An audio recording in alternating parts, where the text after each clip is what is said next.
खोट्या जात प्रमाणपत्रांच्या आधारे निवडणुका लढवून संवैधानिक आरक्षण व्यवस्थेचा गैरवापर करणाऱ्यांविरोधात समस्त अनुसूचित जाती आरक्षण बचाव जनआंदोलन समितीच्या वतीनं सोमवार दिनांक 9 मार्च रोजी कोल्हापूर जिल्हाधिकारी कार्यालयावर भव्य संघर्ष महामोर्चाचं आयोजन करण्यात आलंय।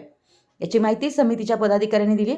याबाबत शिरोळ तहसीलदार अनिल कुमार हेळकर व शिरोळ पोलीस ठाणे शिरोळ येथील पोलीस उपनिरीक्षक गिरीश शिंदे यांना निवेदन देण्यात आलंय।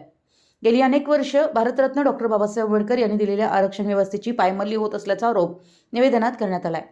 काही लोक खोट्या जात प्रमाणपत्रांच्या आधारे अनुसूचित जाती आरक्षणाच्या जागांवर निवडणुका लढवून मूळ मागासवर्गीय समाजाच्या हक्कांवर गदा आणतायत। हा प्रकार केवळ कायद्याचा भंग नसून अनुसूचित जाती समाजाच्या संवैधानिक हक्कावर थेट आघात असल्याचे सांगण्यात आले।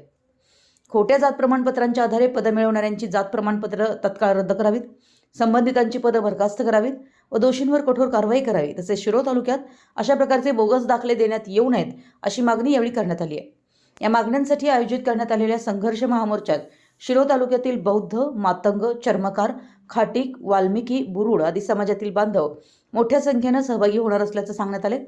यावेळी रमेश शिंदे, संजय शिंदे, किरण भोसले, बाळासाहेब कांबळे, अनिल लोंढे, राजेंद्र प्रधान, बापूसो कांबळे, खंडेराव कांबळे, प्रमोद तिवडे, विनायक कांबळे, अमोल माने, सूरज कांबळे, कुमार कांबळे, डॉक्टर दगडू माने, रामदास भंडारे, अमरसिंह कांबळे, अविनाश कांबळे, नंदकुमार गजरे, रामचंद्र कांबळे, शिवाजी कांबळे, बाळासाहेब चलवादे, खंडेराव हेरवाडे, रंगराव कांबळे, उल्हास भोसले, सुधीर आदमाने आदी उपस्थित होते।